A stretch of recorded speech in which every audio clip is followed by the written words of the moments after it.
Good morning, Kathy. Good morning. How are you? Good. So you're going to be running the meeting as the vice yeah. chair? I didn't know that. I didn't know Bob wasn't here. No, we didn't either. I just checked out front. I don't see him yet. So if you wanted to get the Okay. meeting started, though? Oh, sure can. I call this meeting of the Public Protection and Judiciary Committee to order. Roll call, please. Paul Burning, Present. Bob Fiedler, Dan Hansen, Here. Kathy Leaf, Here. Shelley Tomchek.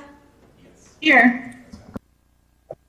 Okay. Can you scroll down? I don't have my agenda in front of me. I'd like, the next item of business is approval of minutes from the Friday, August 7th, 2020 meeting. Is there a motion to approve? So moved. Is there a second? Any additions or corrections? If not, they stand approved as printed. First item of business is the financial report for July 2020. Ken? Public comment first. I don't believe we Oh, have sorry. any. Yep. I skipped over it. I didn't mean to. Is there anyone there for public comment? No, there isn't, but Okay. Any public comment? Okay. Moving on to business. Financial report, July 2020. Now you're on, Ken.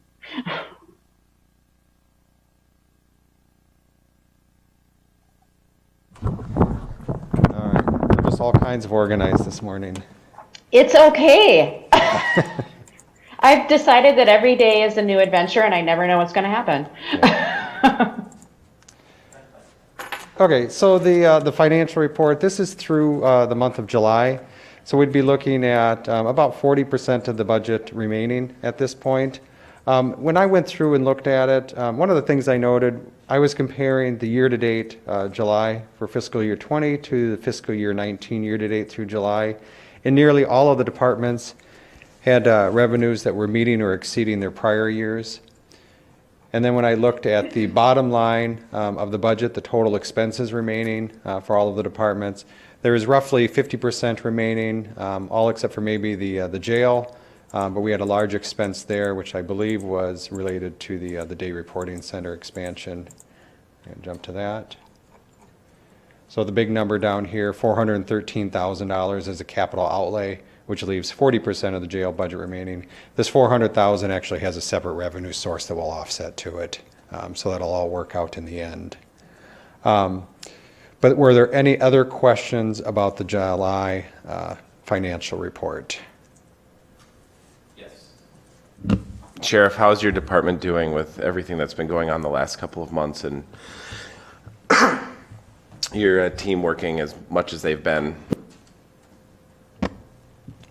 Yeah, we've had obviously mutual aid requests going to and coming here. Again, those events do tax both financially but also physically the group. As part of all of those events, we also do staffing, extra staffing in the jail. Some of those bigger weekends where we had concerns, we also had extra staff in the building court services. We anticipate that will continue on certain events in the future as well as we progress through. So I think we're doing all right, but it is impactful. Each of the events that happens, and budget-wise, I think we're keeping it in the ballpark. But Lori is also keeping track of what is going to special events such as COVID or civil unrest. So we'll get a better idea at the end where it puts us financially and what resources are going where. Ken, I had a question too, now that Sheriff mentioned COVID. Is there any opportunity for CARES Act funding to cover some of if COVID-related expenses here? Yeah, we do have the Routes to Recovery grant. We've been submitting a lot of expenses there. So the expenses are allowed for items that are unbudgeted and items that are directly related to the COVID response. So extra cleaning services we're doing, sanitizers, the expansion of jury box number 1, Projects like that, absolutely. Additional public health staff, absolutely. I don't know if the Sheriff Department has submitted anything. Yep, Janet's nodding her head yes. So they have submitted some direct expenses also. So we're looking for expenses to apply towards that Routes to Recovery grant. We'd received 1.45 million in funding on that. And it's actually a challenge to allocate that much of our expenses towards it. Okay. Any other questions for Ken or about budget or financial reporting? If not, we'll move on. Yep, so the next agenda item, Supervisor Leaf, is the budget. Thank you. Yeah, so we're gonna. I would have had a dual screen if I would have known this was, I would have come in if this was, I knew this was gonna happen. So I apologize. It's hard to chair from Zoom, I will say. Yes. So the budget is in the packet. I'll go briefly through each of the departments so you have a chance to look at it. What we're looking for here is any input that you have on the departmental's request. So either support for what they've submitted, recommended changes, or anything that you're seeing that you have questions on. And I'll preface it with, I don't know if the department heads all feel sorry for me, if they've just, learned our budgeting process better, but they actually did really well with their budget requests. All of the budget requests came in really reasonably. So it's actually going to be a fairly easy budget year compared to some of the prior years. Circuit Court budget here. The revenues are all pretty much in line. Actually see a small decrease in their total revenues, a small increase in the general property tax portion. And when we look at the total expenses, one of the things you'll notice is last year we were at $839,000 for total net wages and fringes, and this year we're at $856,000. Throughout all of the budgets, we have budgeted a step increase, no COLA adjustment to the wage grid, but there is the step increase budgeted, and then we're budgeting a 6.82% increase in the health insurance. So that's one of the cost drivers that we have in the budget. Those two items are the biggest cost driver, and you'll see that throughout the net wages and fringes affecting those. The department heads primarily focus then on the operating costs from there. So their total operating costs for the circuit court was $221,000 compared to $202,000 this year. So they actually decreased their operating expenses. So when we look at the Cjcc budget, I start with the first line. What are the property tax support portion doing? So that was up by about $2,000. I look at the expenses. They actually had a small decrease in the net wages and fringes. And then their total expenses, $242 compared to $244. So very much in line. So you can see when we look at these budgets like this, when the department heads are giving me requests that are this reasonable, it makes it a lot easier to balance the overall budget. The clerk of courts, they have a new line item, this Federal Human Services. This is a new grant that just came up this year. They're anticipating it's going to be available again in the future. So we've budgeted for that for the first time. We look at the general property taxes, that's up by about $3,000 out of their whole budget. Their net wages and fringes are up by about $50,000. If you look at their health insurance, it went from $250 to $274. So it's more than a 6.82%. So you say, how does that work? You'll actually see some that are down and some that are up because we budget for every specific employee, whether they're going to have a single plan, a family plan, or an employee plus. And when that mix changes within a department, you'll see bigger changes like that. So that just means somebody probably got married within that department and we have more expenses. We look at the total operating costs then. So $497,000 compared to $497,000. So they're right in line with where they were last year for expenses. The medical examiner. So the medical examiner went from $284 to $330. They did have some other additional revenues that they're increasing, but we do have some increasing total wages and fringes. Part of that is volume-based. So the medical examiner's office costs go up based upon volume. So we are anticipating increased volume for 2021 in this budget. And we're also looking at other professional services. This is where autopsies are performed. So we're also budgeting for increased volume in that area. So those two cost drivers is what's increasing the total costs. So we did go from about 340 to 390 for total expenses in the medical examiner's office. If you have questions along the way too, go ahead and feel free to stop me. The district attorney's office, so $1,011,000 compared to $998,000, so a small increase there. We look at the net wages and fringes. You can see that that increase amount is pretty much right there, $12,000 difference in the total net wages and fringes.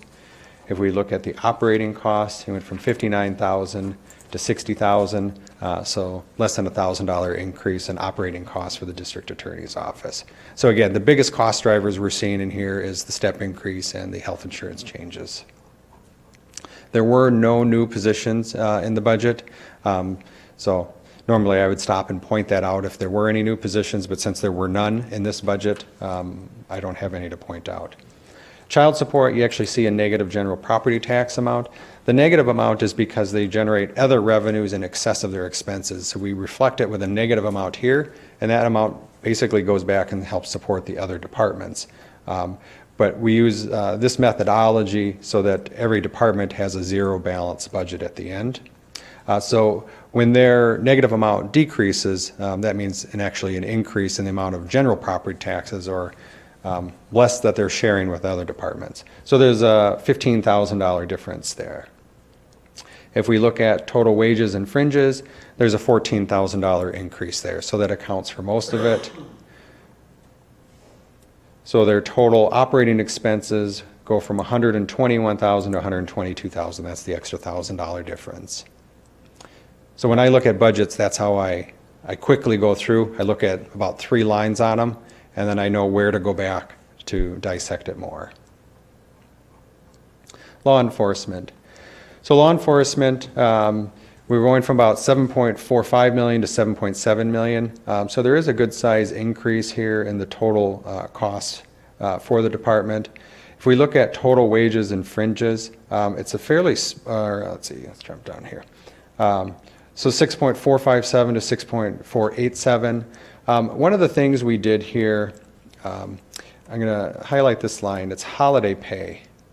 So we do have a holiday pay. We pay it to law enforcement in November of every year because the law enforcement works their holidays. So we give it to them as a separate check around November. So it is a separate expense, and we've always put it on a separate line item in prior years. But the system actually doesn't put it on that line item, and it rolls it into the wages. But one of the things I noticed was when we look at the total wages, 4.2 million compared to the 4.5 million that was budgeted, we're always underneath that amount anyways. And what that is that's a vacancy rate. So the Sheriff's Department, because it's such a large department, has a vacancy rate, and we'll see that in some other large departments also.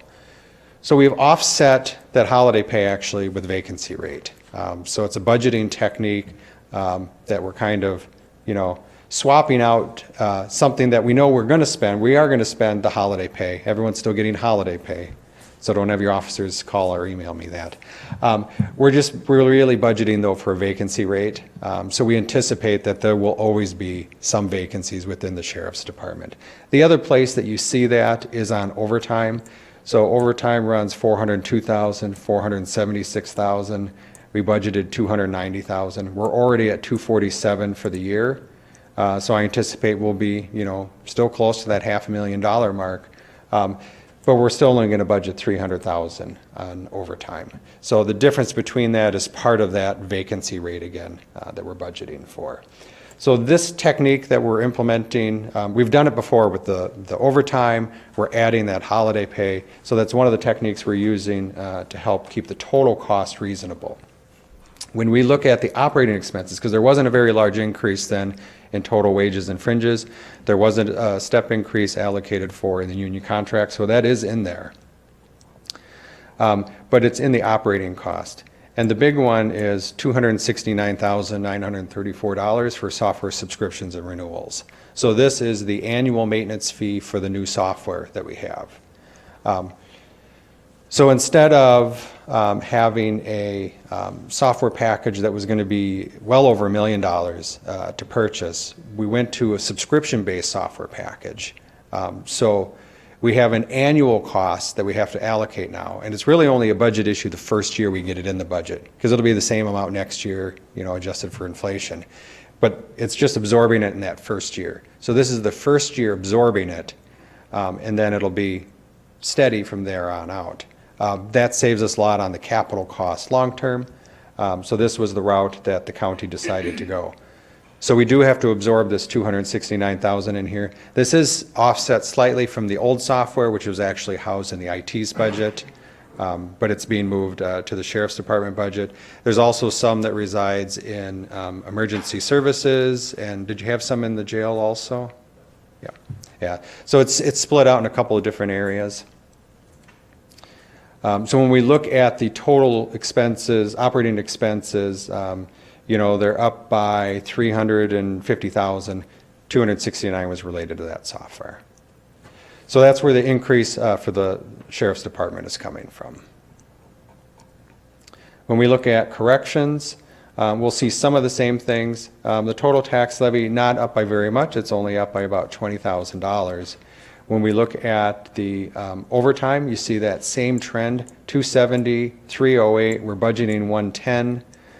So I did up that to $150,000, and we did eliminate that holiday pay, $76,500. So that's vacancy rate offset that we're working with there. That means then their total net wages and fringes are actually down by about $13,000 with the application of the vacancy rate offset by the increase in the union contract and any health insurance increases. Their total health insurance actually decreased also. I would attribute that to hiring more single jailers. That's probably what happened there.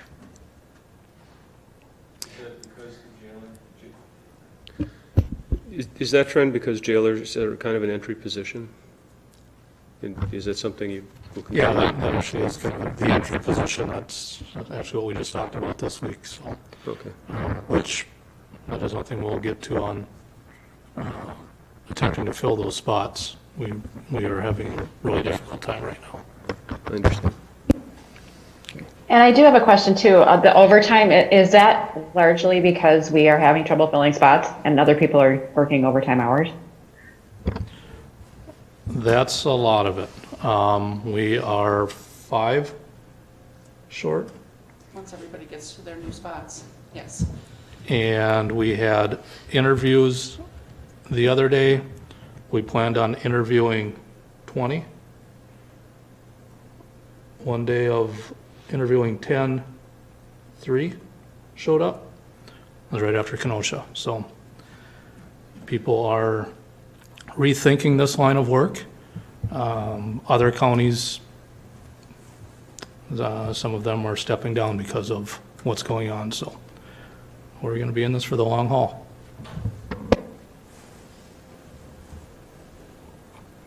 All right. I think that was all I had on the jail. You see 914 for operating to 952, and then software and subscriptions of 25,967, making up a good portion of that increase in their operating. All right. Emergency management's budget. The general property tax actually dropped slightly by about $500. When we look at the other things that are happening in their budget, we see a small decrease in the net wages and fringes. And then their operating expenses went from $49,000 to $32,000. So we ended up having a decrease there overall. And I believe part of that was a grant. There was a $10,000 grant. See other professional services.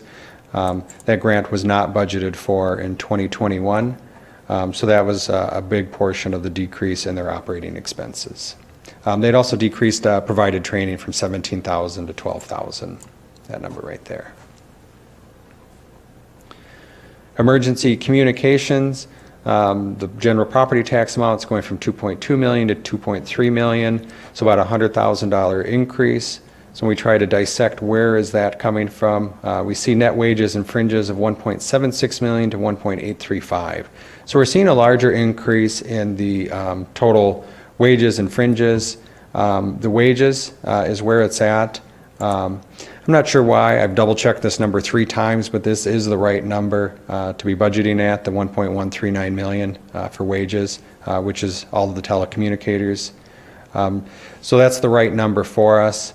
We see overtime, 128, 145. We're at 74.9 this year. So I did leave 120,000 as the overtime amount. There's probably a little bit of a vacancy rate within the telecommunications department also. They do tend to have some vacancies. So I guess that's what's being built in there. Their total operating costs then, 495 to 505,000, and you see about a $10,000 increase in their software subscriptions and renewals. They did pick up a big chunk of the new software, but they had a couple of other softwares that were already budgeted here that offset that. So you're only seeing a small increase in the total amount for them. And that was the last budget. Are there any questions?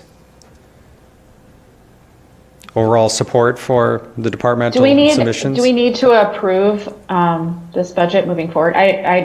Since I'm new to the process, Yeah. do you need a motion of approval of this budget, or what is the next step here? Yep, there's no motion required for it. Okay. It's procedurally, the departments submit their request to the county administrator. The county administrator reviews those at the standing committees, and then makes a recommendation to the county board, which will be presented Okay. at an October committee of the whole, and then the county board votes on it at a November meeting. Okay, thanks for that. Yep. I didn't want to leave you hanging without a motion if you needed one. Yep. Any questions for Ken overall on budget? It doesn't look like it. Thank you, Supervisor Okay, Leaf. thanks. I do kind of miss that. Okay, so now are we to the Circuit Court and CJCC updates? I'll give at least some updates. You got the 30,000 foot view Tuesday night, and this is a little more of the actual day-to-day. With the events in the Twin Cities, Kenosha, other areas of the country, we have decided that we need to update our continuity of operations plan. The last time we did it was 2010. And so we have concluded, because courthouses tend to be targets for civil unrest, that we're going to look at our plan, and that would include infrastructure. In other words, where would we relocate to if there was something that caused the shutdown of the building? It doesn't have to be civil unrest, it could be a fire, other catastrophe. Douglas County shut down last year because they had a fire at the refinery, and so there are many events that arguably could cause a shutdown, but as I shared on Tuesday night, we don't shut down, and so we're looking at where would we relocate to, what do we need for services, how would we conduct business. So that plan is going to be updated and modified within the next couple of weeks. As I shared, we're starting to implement the technology improvements. Building Service is going to start pulling wires next week. CCAP, which is the IT branch of the courts out of Madison, is going to come up and do some upgrades on our digital recording equipment. So we're again juggling courtrooms and trying to figure out where we can relocate to temporarily so we can get those upgrades started and at least the wiring done. We're meeting and have met with the Sheriff's Department to talk about the Day Report Center. I don't think it would come as a surprise that they've been under significant stress given COVID, as well as the fluctuations in what's happening.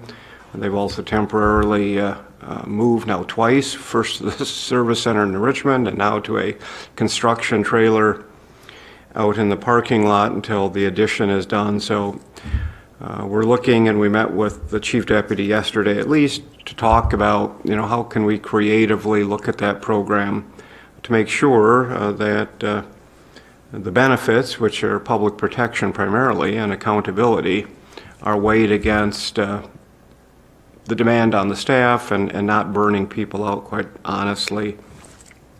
The other thing that I guess I want to touch on, I don't think it would come as a surprise to the supervisors who were at the meeting Tuesday night that I was surprised about the question in night court.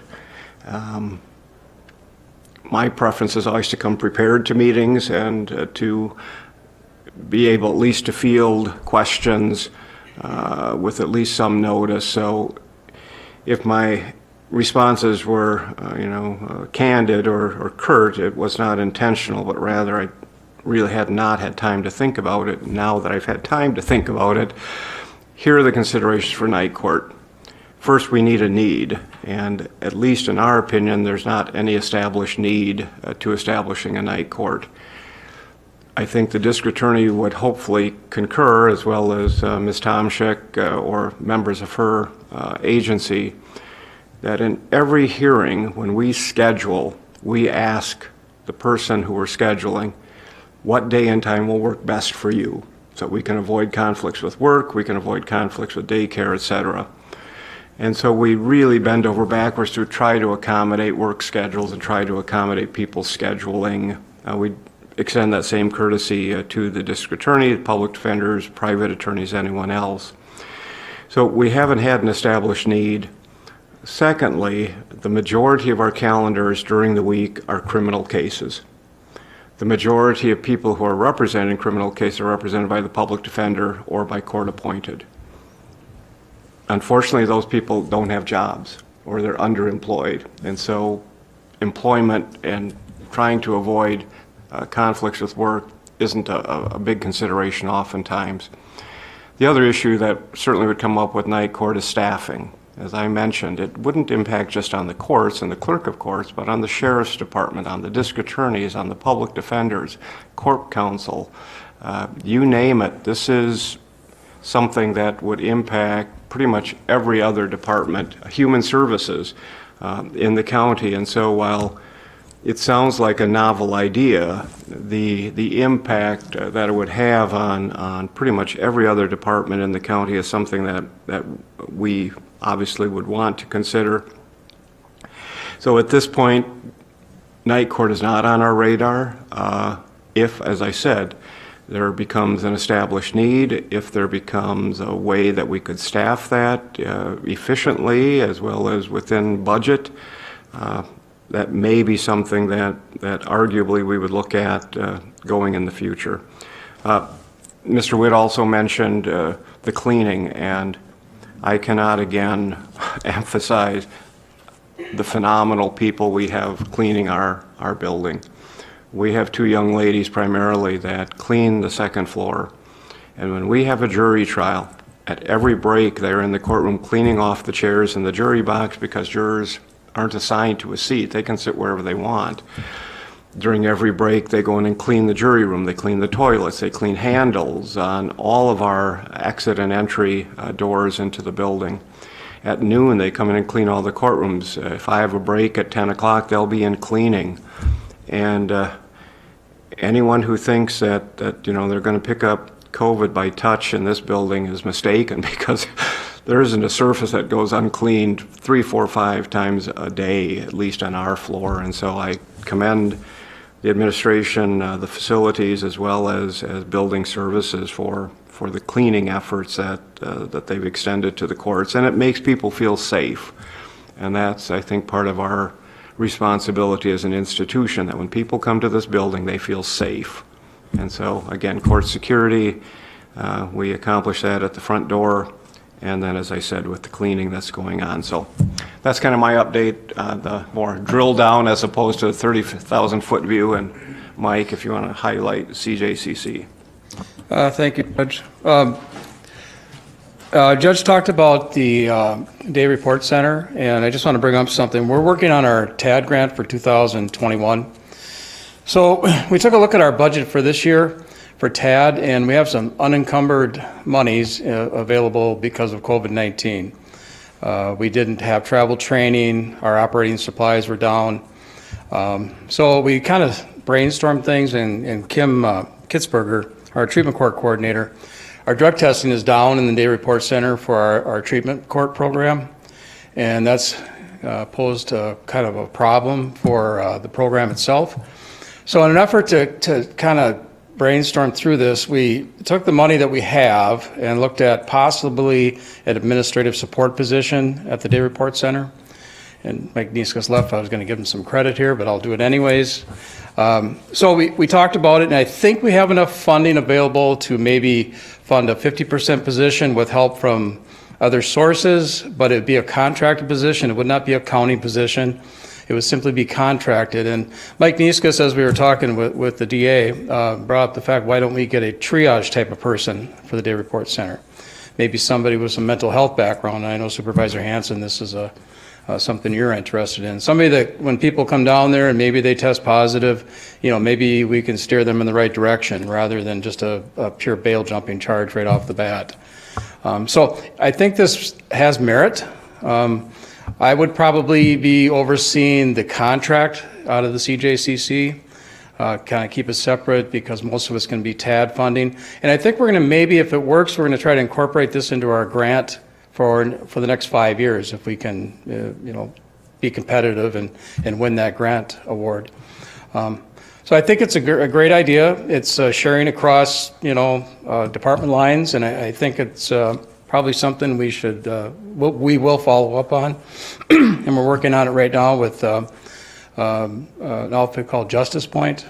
And they know what we want, and kind of we're working through. We don't have all the details down yet, but the idea's on the table, wheels are in motion, and I think we can make it happen in probably the next 60 days, possibly. And I don't know if Kathy or the sheriff, chief deputy or the sheriff wants to say anything about that, but I like the idea of a triage model. That's something where somebody with some background, maybe a social work type background, given the kind of money, that might be a little difficult to get, but just somebody with a background that can help steer people, here's the HHS department, here's who you call, things like that. So next week we do have a CJCC meeting on Thursday at 8 o'clock in this room. It will be a Zoom meeting also, so I will send invitations out. Should have the agenda out today. Judge Needham just has to approve it with me at noon, and then I'll send it out after lunch. So, I had a question for you. Those of us that are sort of new to the alphabet soup, can you define what TAD grant means? Like the TAD? Yeah, I'm sorry. It's Treatment Alternatives and Diversion Okay, grant. thank you. It's through the Department of Justice. It helps supports our diversion program and our treatment court program. We're in the last year of a 5-year grant cycle, non-competitive cycle right now, and next year they're going to open it up statewide. And I'm going to anticipate that every county in the state of Wisconsin is going to apply for that grant. And there's right now only $7 million available. So unless the state increases that, it's going to be a lot of competition for those monies. Okay. Thank you very much, and thank you to you and to Judge Needham for your reports and all that you do. Anyone have any questions for them? Yes, Madam Chair, I have one more of a comment, and kind of, I guess I'll try to work a question into it so it'll be valid. This is going to regard night court, and the origin of the whole night court conversation was not to tell the court what to do, and I want to make sure that you understand that was never intended to try to affect how the court does its business. What it is, the origin was some more conservative members of the county board, myself included, is that the whole specter of a $90 million construction project, especially now when we're facing some economic hardship, we're trying to slow that process down. The idea is that we want to build out the courthouse. We need to add courtrooms at some time in the future. And the tongue-in-cheek conversation of, well, why don't we add a night court, turned into a real question, and I think at an unfortunate moment. And I really am sorry that ever put you on the spot like that. So I just wanted to say that, and just want to leave it on the table like that. If hopefully someday we'll have a really shiny new courtroom, but for right now, for the record, I'd like to say hopefully that's not for another 10 years, and we can find creative solutions to forestall that. Supervisor Tomczyk? Thank you. This is directed regarding the contractual position that we're hoping as far as the triage person. What would be the duration of that? I mean, if we had a position like that, how would we continue to fund it? Would that be through TAD grants? Our idea right now is to try to get it funded through the rest of 2020 with unencumbered TAD funds and some other sources. If we can find anything from the SO, I don't think we're going to look to the county. We're going to ask Ken for some funding. But this, then we'll tie it to UA, random UAs. But 2022 and for the next 5 years, we're going to try to incorporate that into our TAD grant. So when we ask for more funding, yes, we are going to try to get the money through TAD. Any other questions or comments? Okay. Then we can move on. Thank you, everybody, for your reports.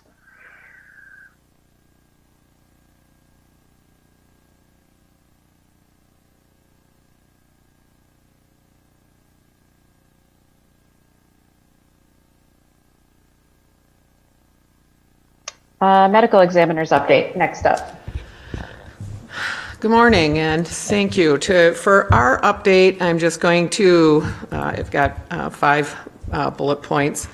First off is our team is meeting tonight via Zoom. We're going to get ready to launch our new hospice program with our largest hospice provider. We're going to work this for about a month to see that the process is working and get the bugs out so that we're ready to go January 2021. Our hospice registration is really increasing. So when we do this, the whole purpose of launching the hospice program is really for the longevity of our investigators.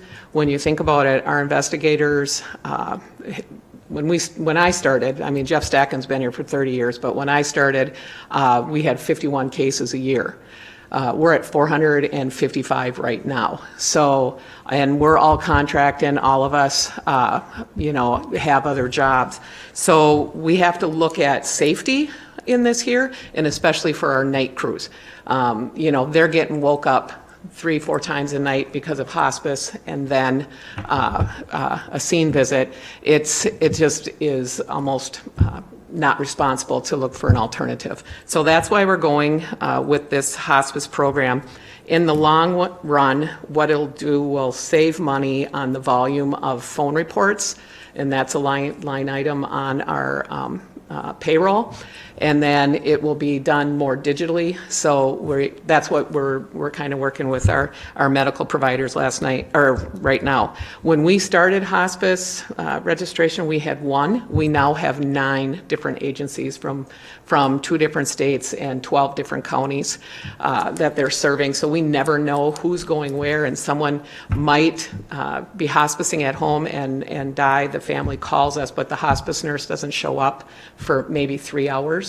So it just is not a process that is working effectively right now. So that's kind of where we are in updating our hospice process. And with doing it this way, we're actually saving the county money by not having full-time staff with benefits. We have over 100 years of experience in our department, and a experienced death investigator full-time right now starts between $69,000 and $75,000 a year plus benefits. So we're doing what we think is the best to make sure that we are the most fiscally responsible for our county.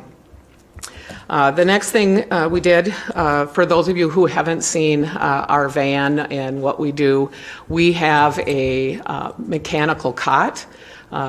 St. Croix County, we serve a large county, but there is a large population of decedents and that are obese.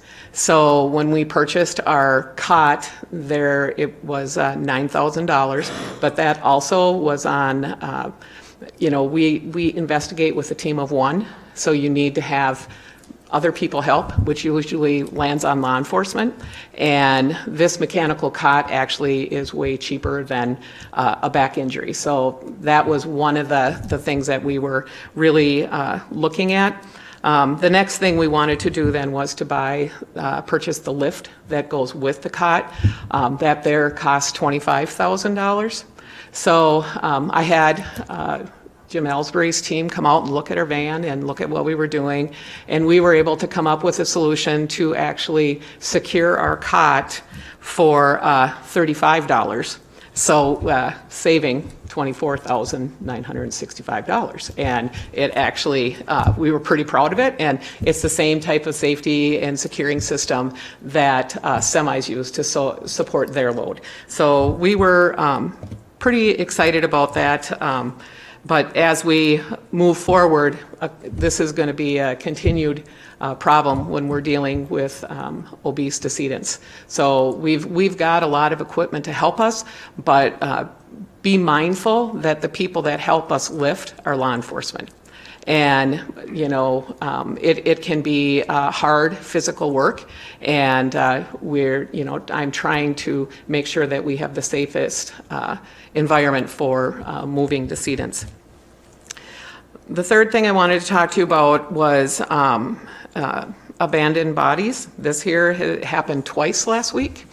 And we usually, Mr. Witt and I usually talk about this once or twice a year, but we're seeing this happen more, and there is a difference between an abandoned body and a body that is on the funeral assistance programs. Abandoned body means just that. The family left the body there and said, let someone else take care of it.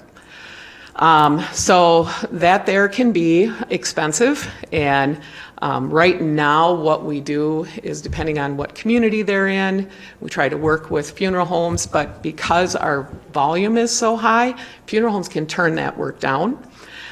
So last week I spent a lot of time trying to negotiate a good price to help with this problem.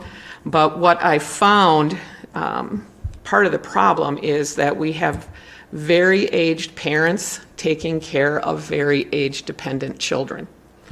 So, you know, you might be an adult in your 90s taking care of your child in their late 60s that is, you know, they're both on fixed incomes. So one of the things that are going on in other counties, and mostly larger counties, is that the cremains then are kind of held until the family pays the bill. I don't know how we want to handle this here in St. Croix County. I would prefer that we don't hold on to cremains. I would prefer to give them back to the families. I don't think that we have the facilities and the ability to do that. I can if that's what you want, but it's something we're going to have to think about. And, you know, that write-off alone is between $900 and $2,500 per case. So this is something that we have to think about. And these here folks are not qualified for the funeral assistance program. So they are ones that have been kind of living in poverty, but just kind of maintaining life, not, you know, existing and not really participating in any social programs. So that has something I think that we are going to see an uptick in, and I just wanted you all to be aware of that. I'm not sure where I thought about possibly sending out an RFP, but I have to think about it a little more as we move forward. But these are the problems and the issues that are going to come up with our aging population. We're going to see this more and more, and we have to be prepared for it. So I just want you as policy makers to really think about that, on what you would want us as the medical examiner's office to do in a respectful manner with decedents' remains. And then the fourth thing is something me and Sheriff Knutson have talked about, and we're kind of excited about, really a big audacious goal, and that is really to turn the DD building into a regional building that would regionalized investigations and on his part, but then would have the LODOX and have a more comprehensive medical examiner's office. If we look at something collectively, we automatically then are ready for more grants and bigger grants, and really, some really good opportunities could happen in St. Croix County if we really looked at regionalized investigations. So we're just starting to talk, and Sheriff Knutson can talk about his big audacious goals in that, but this is something that, with that building, there is a huge opportunity to really do something really big and be in the forefront on this side of the state. Because right now it can be hours and hours and hours before anyone comes out, and we can have a training center and a certification center right here in the area, that the forensics part of it can do their piece, and then the justice side can do theirs. So, anybody have any questions? Yes. Came up yesterday in our CIP conversation that a couple of supervisors were wondering if you have talked to the medical examiners in other counties, and have you gotten commitments from them to use our LODOX machine? Oh, yes. I mean, everyone, it will be a cost saver, but, for everybody, because running them through there is not necessarily a need for a full cut-down autopsy for most people. Crimes, yes, but for most of the autopsies that I and other medical examiners do, there's not a real need for a cut-down. The MRI type technology really is all that is needed. Comprehensive labs is the big part of it, and we have a really good lab that we're using, which is the same lab that Ramsey County uses. So I know Polk County, Pierce County, Dunn County, I think if we broadened it out, there would be a lot of different things we would have to do to work out how this would work, but I think focusing on St. Croix County first, because we have the largest amount of decedents, worry about ourselves first, take care of us first, and then reach out so that we can have the process set up. And I think the other question Supervisor Hanson was maybe going to get to also was that there was, in addition to talking to other medical examiners in other counties, there was a question about a cost-benefit analysis process. If that had been done, and that came up in our meeting on Tuesday as well. Mm-hmm. We did do one a couple years ago in that, and we've had more autopsies since then. So it really, there's a lot of different things that go into the cost analysis, and a lot of that also comes down to time. Once you your investigation, you can, from a justice perspective, they get answers right away too, because we're all waiting for answers. And the sooner you can get that body through the LODOX system and then see what's going on and have a radiologist look at it, that helps us with the investigation. So you can have someone that has a medical condition, but it looks like a crime. You can weed that out, but then, so those are the points that are really important. So that helps circulate, because us, like the sheriff's office, we hired 5 investigators last year, only 1 lasted with us. So, people are not signing up for this work. It's hard work, it's emotionally draining, it's, layering yourself, exposing yourself over and over and over to other people's trauma. People aren't signing up for that work. So that's kind of why I'm looking at how we're going to do 21st century death investigation.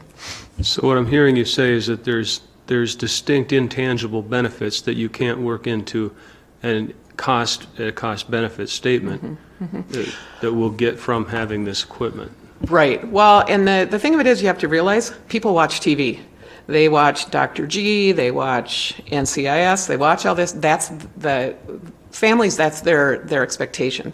They expect all this stuff to come back, results come back right away. An autopsy takes 6 weeks from start to finish. We could, and during that time, there's a lot of other stuff that's going on with that investigation. If we had a LODOX, we could have a medical diagnosis within a day, and then work with the lab. So that alone, the issue of time is huge. And remembering that a lot of times when we're doing autopsies, we already know the answer. I know the answer. Law enforcement investigators know the answer. There are a lot of different reasons why you do autopsies, and sometimes it comes down to dynamics. Families in grief act differently. So there's a lot of accusations that come out. There's finger pointing. There's just a lot of stuff. We're following up all the time on these type of things. So having that scientific approach done right away, we can answer questions confidently based on what the MRI or the LODOX tells us. Any other questions for the medical examiner? If none, thank you, Patty. We'll move on to jail construction update. Thank you. The jail construction project is on schedule. The special needs cells we anticipate will be done or set to occupy sometime in November. Everything seems to be going well with that. The day report center, we hope will be done this weekend. We'll be moving in this weekend. Getting the items out of that trailer and into the building will be good for us. Also a lot more space in there, which also may be a benefit to any potential TAD increases, additions to that group. So that makes it much more workable with that, and this might come into future agenda. If we wanted, I think if we want this group committee to get a tour of the unoccupied special needs cells, I would suggest October public protection, that we set aside some time to go down there, go back in session, I believe, as we've done in the past, and tour that. I think that would be beneficial, and actually the progress is fairly impressive day to day. I was just in there last week with the jail inspector. Again, he's right on board. He's made a couple changes, brought a couple things up that had been a little bumps in the road that we didn't see, and but they were fixed. I'm glad he was on board right away so we can occupy when it's done. The jail captain position, Chris Drost, has elected to step down from the jail captain's position. He is returning to the union and will go into investigations. We had posted it internally for the new jail captain, so we hope to have that position filled maybe this week. So we have some changes. Of course, that always has that ripple effect, trickle effect with the rest of the staff and the other positions that are vacated because of it. So we're continuing to work with that. And am I missing anything? Any questions on the projects?